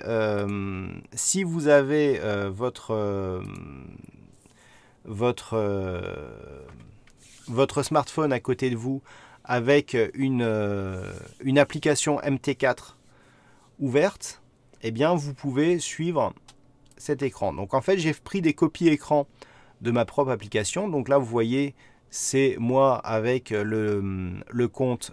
Donc là, c'est le compte live, hein, c'est le compte de Trading Live. Et donc, vous arrivez ici sur cette, sur cette fenêtre. Ok. Quand vous avez ici l'ensemble de vos comptes, hein, là que l'on voit en arrière-plan, c'est des photos, hein, donc je peux pas cliquer dessus. Mais vous avez à un moment tout ça. Et bien là, vous repérez ici cette fonction ici paramètres. D'accord? Donc vous cliquez dessus et vous arrivez ici sur un ensemble de paramètres où vous pouvez afficher le prix du ask. Il y a diverses options que vous pouvez cocher. Et vous cherchez ici l'onglet qui s'appelle Messages. Et là, vous avez un MetaCote ID. Ça, cet identifiant est très important, vous allez le recopier. Et là, vous allez avoir les paramètres de vos notifications.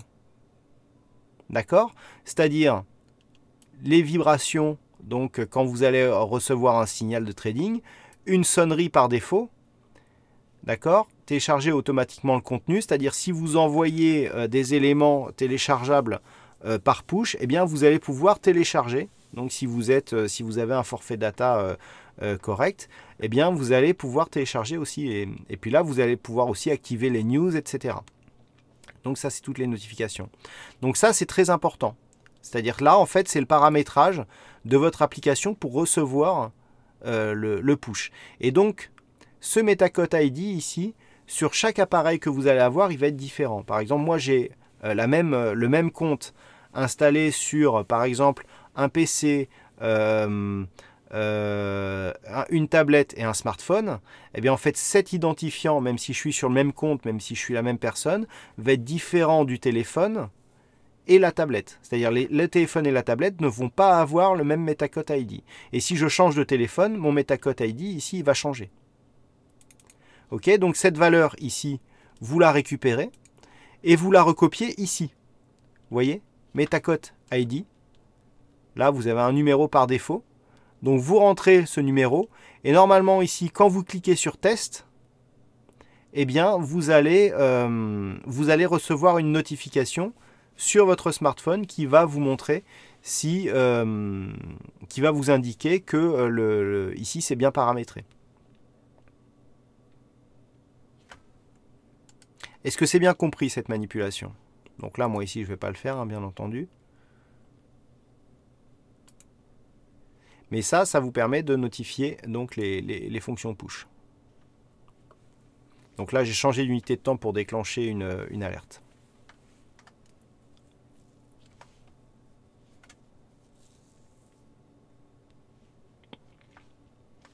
Et donc ça, cette fonction-là, c'est la fonction ici, Send Notification. Ça, c'est totalement gratuit.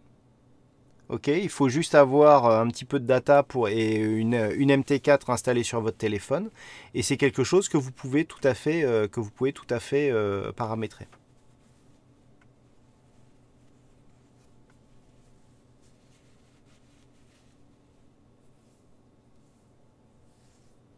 Est-ce qu'il y a des questions là-dessus? Et donc la dernière fonction, donc là vous avez paramétré l'ensemble de vos notifications. Ok. Et ensuite là le return rates total, c'est tout simplement pour afficher votre indicateur. On peut faire un push vers plusieurs supports. Je ne crois pas, parce que ici, quand vous allez dans la plateforme... Ah si, alors si, vous pouvez. Si. Vous pouvez simplement, il va falloir installer plusieurs plateformes. Parce qu'en fait, à partir du moment où ici, vous avez votre plateforme. D'accord? Tiens, voilà, on a eu... Alors oui, c'est vrai que j'ai coupé le son. Voilà ici, l'alerte que l'on a. Hop. Vous voyez, CCI en surachat. FRA 40 APR 19. C'est le symbole que l'on a. UT M1, CCI égale 100. Ça, c'est l'alerte qui a été générée par mon algo. Vous voyez, il est 18h15 et 12 secondes. Voilà, on a eu ici l'alerte qui a été générée. Et donc ici, alors c'est vrai que j'ai coupé le son pour ne pas être dérangé parce que j'ai un tas d'alertes qui sonnent sur mon PC. Mais ça vous fait un petit ding, ça vous fait une petite sonnerie comme ça. Et vous avez cette fenêtre. Et lorsque vous cliquez sur OK, eh bien la fenêtre disparaît. D'accord? Bon, c'est une alerte que tout le monde connaît. Hein. Une fois que vous l'aurez eu 2-3 fois, vous l'aurez... Alors, il y a un autre type d'alerte que je n'ai pas parlé, mais c'est pas vraiment une alerte, c'est plus une information. C'est ce que l'on appelle les prints. Les prints, en fait, vous allez les avoir ici quand vous... voyez? Voilà, l'alerte, vous l'avez aussi ici, dans la partie expert.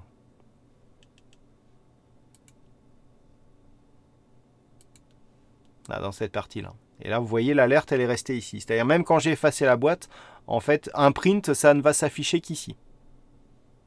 Vous n'allez pas avoir la petite boîte, la petite boîte à choix avec l'alerte sonore. Et donc, pour ceux qui veulent aussi, au niveau des alertes, où est-ce que c'est? Là, vous avez les notifications ici. Donc là, vous avez par exemple Alert Wave. Ici, rien ne vous empêche d'aller changer ce fichier sonore pour avoir votre alerte personnalisée. Alors, comment je fais pour aller chercher mon Alert Wave? Il faut que je fasse fichier ici, ouvrir le dossier des données. Ça vous ouvre ici une fenêtre.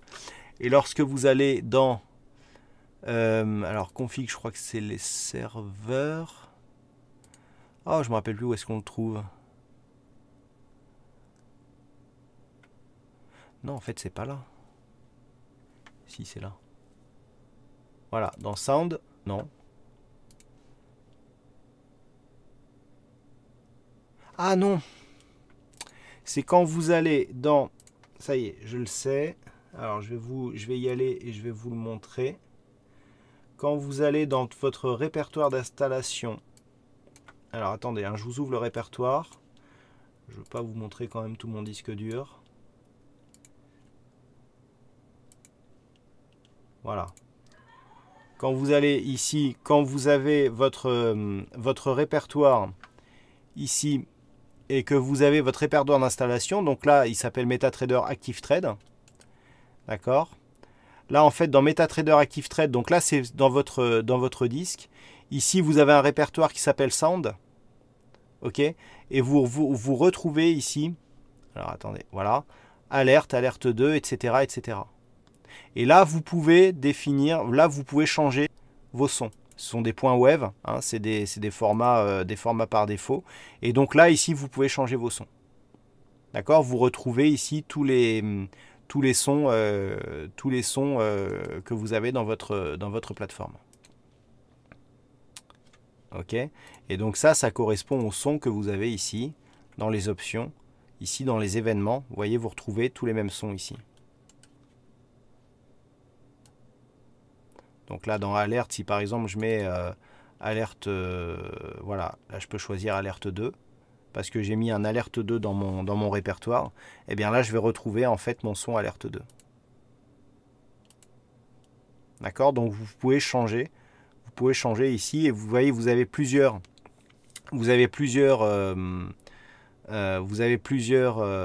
types de sons. D'accord? Vous en avez un pour les experts advisors, pour les news, voilà, vous avez reçu un email, une recote, etc. Donc là vous pouvez tout changer. Ok, donc là on a tout vu, on a vu les alertes, on a vu le push, on a vu l'email. Alors en fonction des VPS, effectivement, des fois l'envoi des mails est bloqué.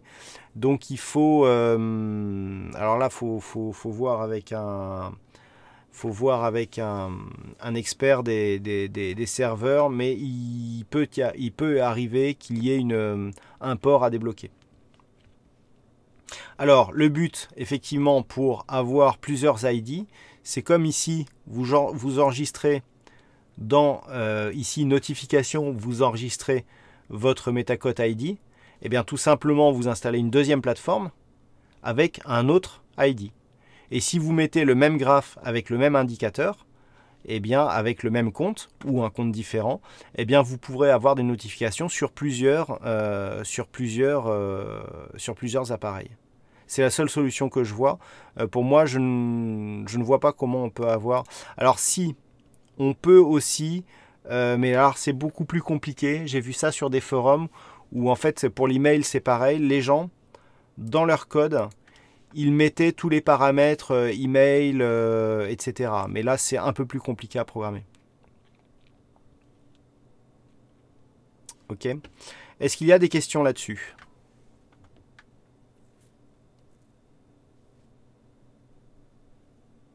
Est-ce que ça vous paraît clair, sachant que si vous n'avez jamais programmé, effectivement, ça peut vous paraître un peu diffus, mais ça peut être, c'est tout à fait normal. Oui, tout à fait, on peut enregistrer soi-même des alertes vocales en WAV. En point WAV, le point WAV c'est très connu, hein, je crois que c'est même un des premiers formats audio, c'est un format qui n'est pas compressé. Moi je me rappelle les premiers CD dont on faisait l'extraction, on les avait en WAV. Le MP3 n'existait même pas à l'époque.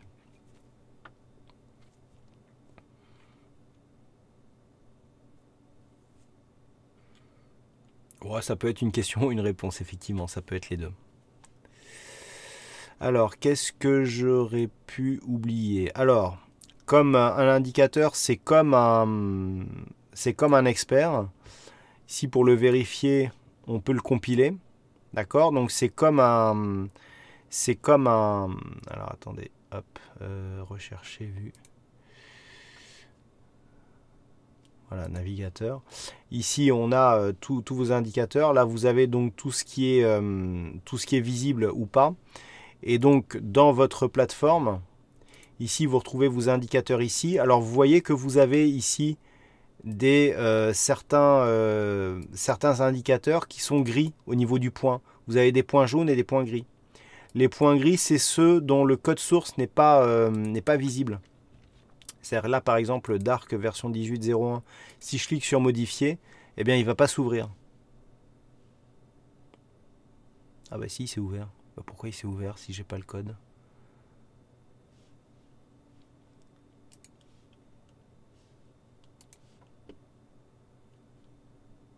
Il y a un truc qui m'échappe là. Alors c'est peut-être parce que... Ouais, voilà, là ça s'ouvre pas. Alors pourquoi l'autre il s'ouvre? Tiens, c'est la première fois que ça m'arrive. Peut-être que c'est parce que je l'avais peut-être compilé avec une ancienne version. Ok, on limite en secondes le wave. Oui, je crois qu'il vaut mieux le limiter, oui.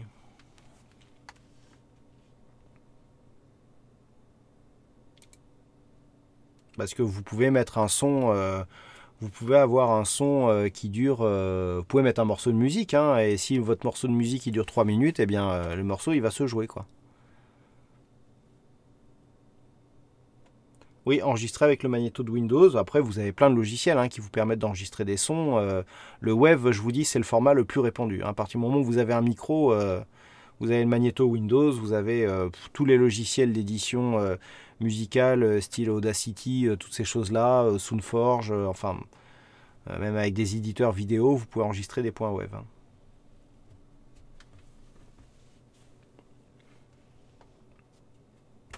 Alors, est-ce qu'il y a des questions là-dessus?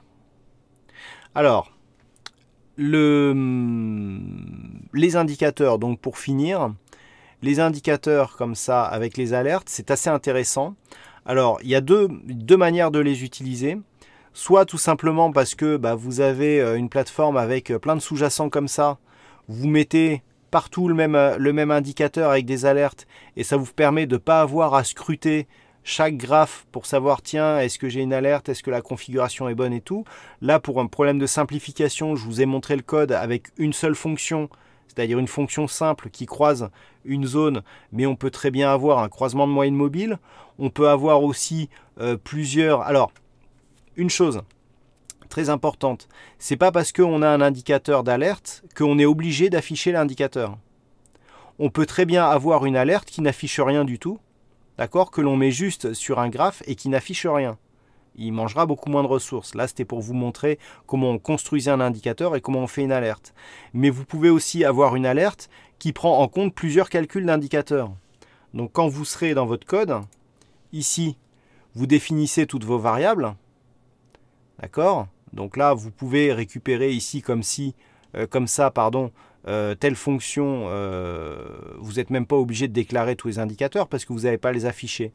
Mais par exemple ici, vous mettez vos variables, vous mettez vos unités de temps pour avoir les écritures, etc. Si par exemple vous voulez un CCI, un RSI et puis je sais pas moi, une stochastique par exemple, vous mettez vos trois valeurs. Dans if ici vous mettez toutes vos conditions. Donc si par exemple mon CCI est en surachat et mon RSI est en surachat et mon stochastique est en surachat et au-dessus de sa ligne de signal par exemple, eh bien je déclenche mon alerte. Et là, vous rédigez vos alertes, mais du coup, vous n'êtes pas obligé d'afficher le RSI, le stochastique et le MACD ou je ne sais quoi. D'accord? C'est-à-dire que l'indicateur et l'alerte peuvent être totalement indépendants. Là, je les ai codés ensemble pour vous montrer comment était fait un indicateur et comment était fait une alerte, mais il est tout à fait possible de ne coder que la partie alerte et de la poser sur un graphe. Comme je vous le disais, ça vous prendra beaucoup moins de ressources et ça peut être très rapide à utiliser. D'accord? Surtout que ce qui est intéressant, c'est qu'un indicateur, comme un expert d'ailleurs, vous pouvez par exemple, dans votre graphe, ici, dire ben là j'ai mon CCI alerte. Ici, dans mes modèles, j'enregistre mon modèle avec mon graphe défini avec le CCI alerte. Et à chaque fois que je vais ouvrir un autre graphe et que je vais définir mon modèle enregistré, eh bien le CCI alerte va se mettre dessus. Donc si je fais ça avec un indicateur à plusieurs conditions, ça va me permettre d'afficher très rapidement un grand nombre de graphes avec mes indicateurs dessus. Vous comprenez ? Voilà, donc là on a d'autres types d'indicateurs. Par exemple ici, l'indicateur exposure. Donc ça c'est un indicateur que vous retrouvez qui se trouve dans tous les MT4. Hein, il s'appelle iexposure.mq4. Voilà. Ça c'est le paramétrage de base. Et ensuite vous pouvez l'adapter. Donc moi j'ai enlevé des valeurs qui ne m'intéressaient pas. J'ai augmenté la police, etc., etc. Mais ça c'est un indicateur qui est livré avec MT4. Metacote, et vous pouvez, vous voyez là, voilà, on a les propriétés, on définit ici des valeurs, et puis on a toutes nos... Ça, c'est les écarts entre toutes les valeurs, et puis on y va. Voilà, on retrouve le uncalculate. Alors là, comme on dessine pas, on n'a pas les plots, etc. On a un seul buffer. Ok, donc là c'est un peu plus facile. Et puis effectivement, on a tout notre codage. Donc là, les recherches de calcul. D'accord. Voilà, là, toutes les valeurs que l'on calcule. Et ensuite, les affichages. Alors là, on crée des objets. Alors ça, c'est la création d'objets et la vue des objets, c'est un thème que j'ai pas voulu aborder. Alors déjà, parce que je le maîtrise pas totalement. Moi, je crée très peu d'objets dans mes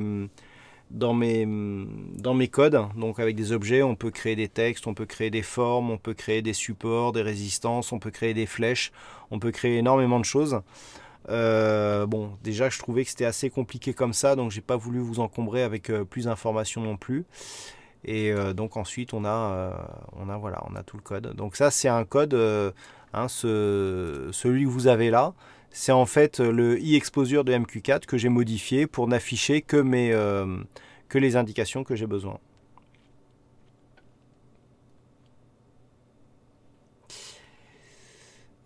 Cette session, il y a du boulot, il va y avoir du replay. Ouais, c'est sûr que la formation n'est pas du tout adaptée aux purs débutants, la pédagogie est à revoir. Ok, merci Luc. Je pense que si c'est une vidéo qu'on peut revoir et avec tous les cours que l'on a vus auparavant, je pense que ça peut être compréhensible. Le but, c'est de vous décrypter effectivement les codes tels qu'ils se présentent pour que vous puissiez les comprendre. Je vous ai jamais dit que le codage était super facile et que vous serez capable de tout coder tout de suite, mais au moins ça vous permet déjà d'avoir un décryptage et de comprendre en tout cas les codes tels qu'ils sont présents. Effectivement, c'est du cours accéléré. On a 1h30 de cours pour présenter l'indicateur. Vous voyez qu'avec un indicateur très simple déjà, eh bien, le cours d'1h30 est déjà bien rempli.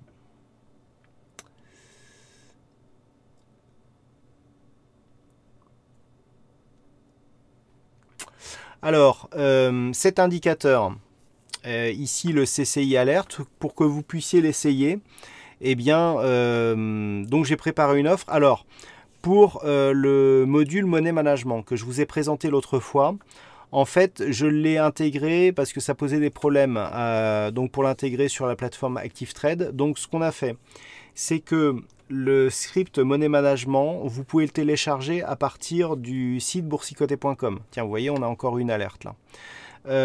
Vous allez dans la boutique, vous trouvez le IK Money Management qui est payant et vous trouvez une offre de test gratuit qui vous permet donc de télécharger une plateforme de démonstration ActiveTrade, sachant que l'outil que vous allez mettre, que vous allez pouvoir télécharger gratuitement, il est bridé sur la plateforme ActiveTrade démo.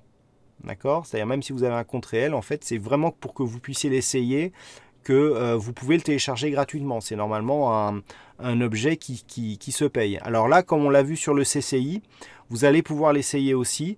Donc, ce que je vous invite pour ceux qui ne l'ont pas fait, c'est télécharger une plateforme de démonstration ActiveTrade. Donc, je vais vous remettre le lien.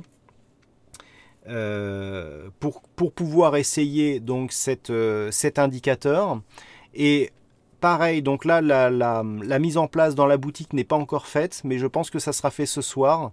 Je crois que si, mais la version n'est pas encore définitive. Donc si vous allez dans CCI Alert dans la boutique, donc boursicoté.com, je vais vous mettre les liens. Eh bien vous aurez une offre qui vous permettra donc de tester l'indicateur d'alerte gratuitement. Mais effectivement, cet indicateur d'alerte ne sera disponible que sur la plateforme démo d'ActiveTrade. Donc je vais vous mettre les liens pour tout ça. Alors attendez, hop. Alors le lien de téléchargement de la plateforme, je vous le mets tout de suite.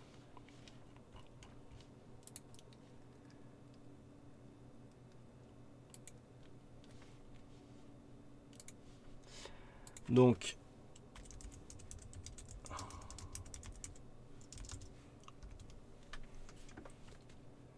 voilà, ça c'est un raccourci donc pour télécharger directement la plateforme de démonstration.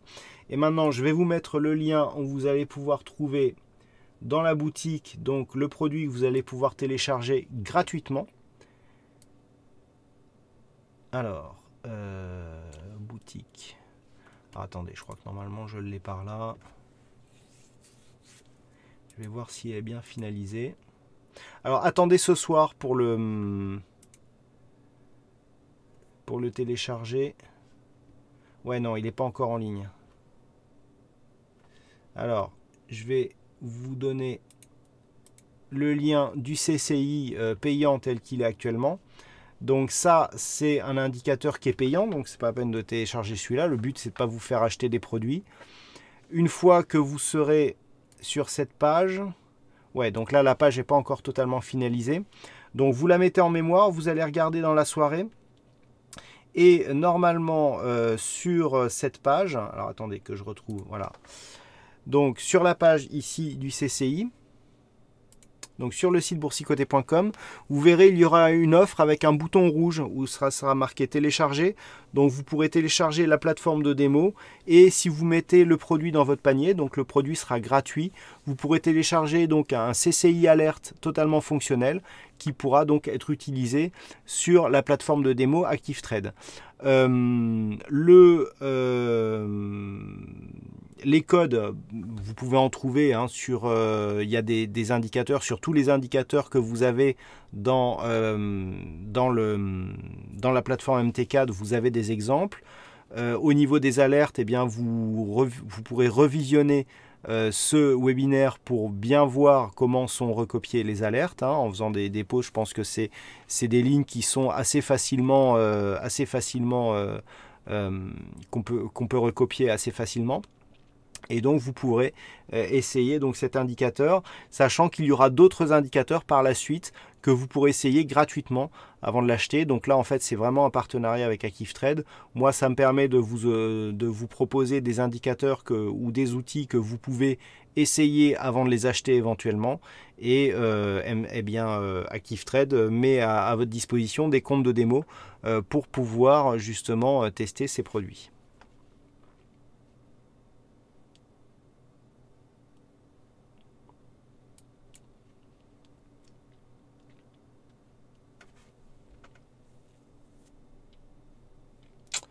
Merci Gérard. Écoutez, en vous mettant dans la peau... Bon, je pense que l'ignorant, s'il travaille un petit peu, ça a déjà bien dégrossi ses connaissances. Est-ce qu'il y a d'autres questions ?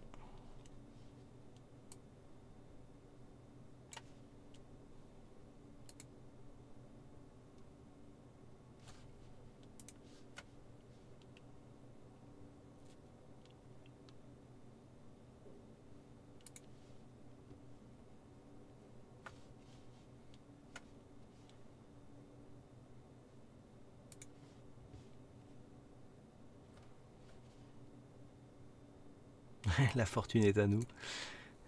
Si la fortune tenait un indicateur, ça serait chouette. Hein. Je vous le dis honnêtement.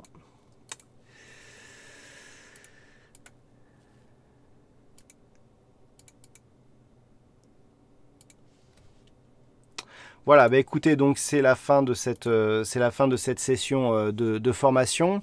Bon, je sais qu'effectivement pour ceux qui sont totalement néophytes dans la programmation, c'est un peu compliqué. Voilà pourquoi je vous disais que 8 séances c'est long mais c'est court aussi. Vous voyez qu'en 1h30 on a à peine pu décrypter un indicateur très simple, parce que franchement le CCI c'est très simple, et encore on n'est pas rentré dans le détail du codage.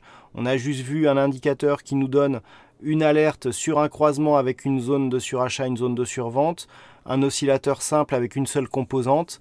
Voilà, moi ce que je voulais vous montrer, c'est surtout si vous voulez vous paramétrer, surtout vous montrer comment étaient articulés des systèmes d'alerte, décrypter les systèmes d'alerte.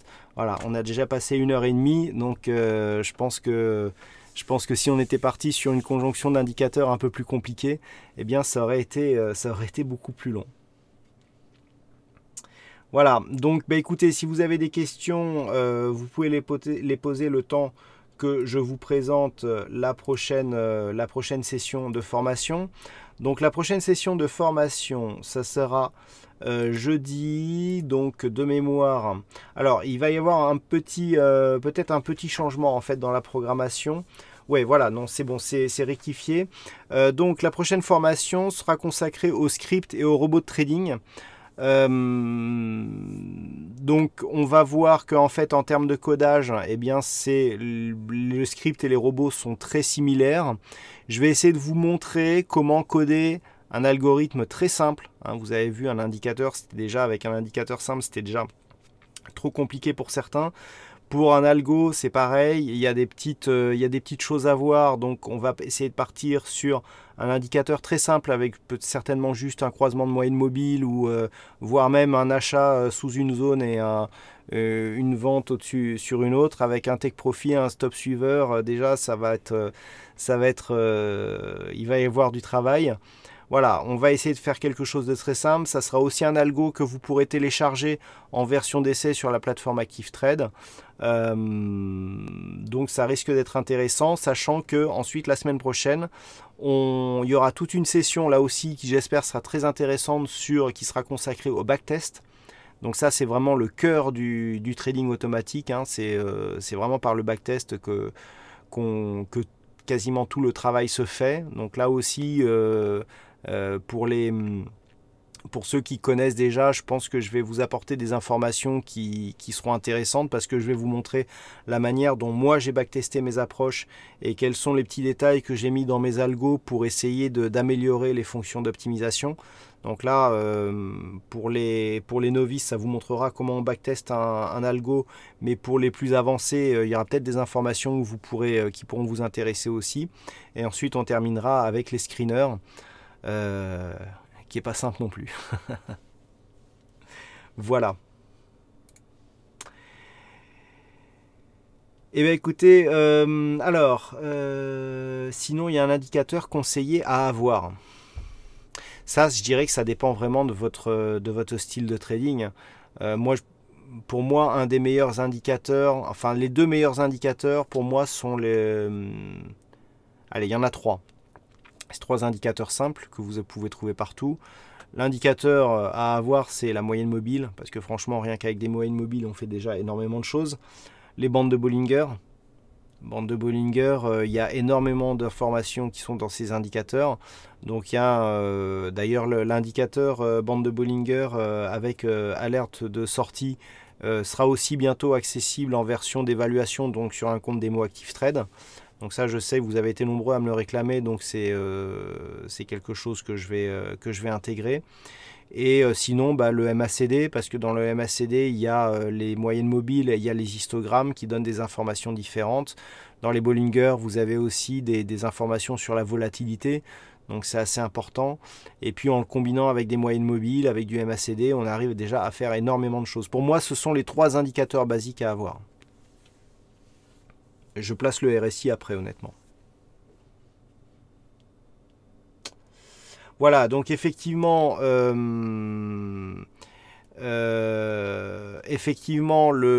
vidéo va rester en replay libre, je pense, cette soirée. Et après, pour la revisionner, eh bien, vous pourrez aller sur votre espace de formation ActiveTrade. Donc, je vous invite à vous inscrire si cela n'a pas déjà été fait. Si vous n'êtes pas inscrit, eh bien, vous pourrez avoir accès à l'intégralité des replays depuis le début de cette formation. Je vais vous remettre le lien donc avant que l'on se sépare, et ça vous permettra d'avoir justement accès à l'intégralité des replays. Alors si j'arrive à retrouver la formation, voilà, je vous mets le lien tout de suite.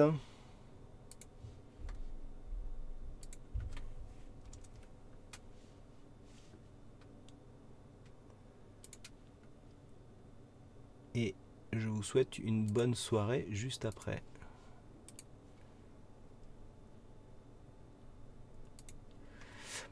Voilà, c'est parti.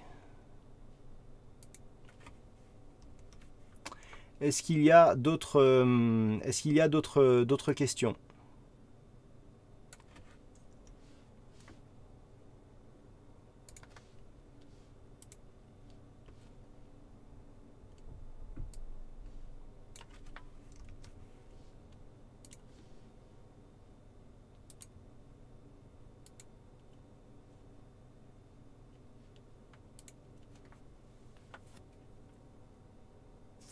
Ok, écoutez, je vous souhaite donc à toutes et à tous une bonne soirée. Merci d'avoir suivi cette formation jusqu'au bout. Donc je vous rappelle, donc jeudi, on verra les scripts et les experts advisors. Et en attendant, eh bien, soyez prudents sur les marchés. À très bientôt sur la chaîne activetrade.fr et merci pour votre attention.